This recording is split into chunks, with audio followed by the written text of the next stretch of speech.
Anthony Morel, comment ça va, Anthony? Ça va très bien, Jean-Jacques. Le cyclisme connecté. On le voit déjà d'ailleurs dans le Tour. Les cyclistes sont maintenant... J'ai vu, il y avait un truc derrière la selle qui permettait... Enfin, ils ont évidemment les oreillettes et tout, mais plus que ça. Ça va beaucoup plus loin que ça. D'ailleurs, les oreillettes, c'est pas interdit sur le... Non, bon, d'accord. Bon, au volant, au guidon. Dites-moi, vous nous aviez présenté il y a quelque temps un vélo entièrement imprimé en 3D et connecté. Il était magnifique. Oui, magnifique. Mais maintenant, c'est tout l'équipement du cycliste professionnel qui va être connecté. Les cuissards, par exemple. Il y a une start-up lyonnaise qui a mis au point un short connecté pour les cyclistes qui va permettre d'analyser leur performance sportive en temps réel. C'est-à-dire qu'à l'intérieur de ce short, dans le tissu, vous avez plein de petits capteurs électroniques, accéléromètre, gyroscope, un GPS. Tout ça va se synchroniser avec le smartphone ou la tablette du cycliste ou de son entraîneur, évidemment.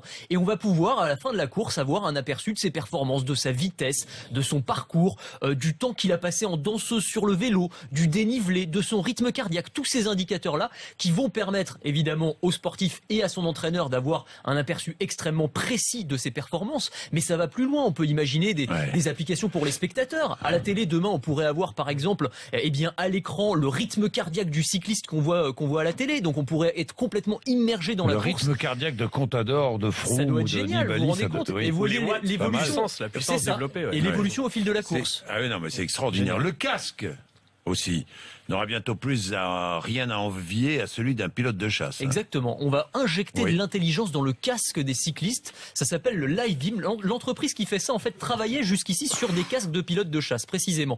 Donc, à l'intérieur de ce casque, là encore, des petits capteurs qui vont analyser le rythme cardiaque, le taux d'oxygénation du sang du cycliste, la circulation sanguine, et toutes ces indications-là, encore une fois, vont permettre d'avoir, un aperçu précis des performances du cycliste. On peut même avoir des applications en termes de sécurité, par exemple des casques qui vont détecter les voitures autour du cycliste, et qui vont permettre d'éviter des accidents. Et puis on peut faire le Tour de France depuis son appartement. Oui, bon, ça je le fais déjà. C'est facile. Oui, moi aussi devant la télé. Oui, moi aussi. Je me régale. Non, attendez. RMC. Je me régale. Bien sûr, mais là, va falloir un petit peu mouiller le maillot quand même, Jean-Jacques, puisqu'il existe maintenant des simulateurs de Tour de France. C'est-à-dire que sur votre vélo d'appartement, vous allez avoir un écran. En fait, ça peut être celui de votre tablette ou de votre smartphone. Et via une application mobile, vous allez choisir n'importe quelle étape du Tour de France.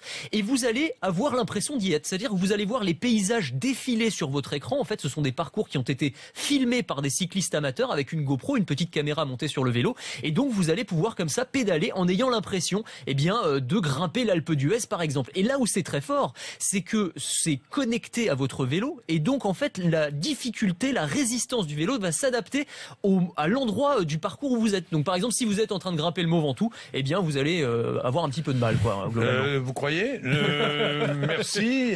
Merci, 6h58. Merci Anthony, ça c'est formidable. C'est sorti, c'est commercialisé. C'est une application qui s'appelle Kinomap, c'est français aussi. Kinomap, et c'est aussi français.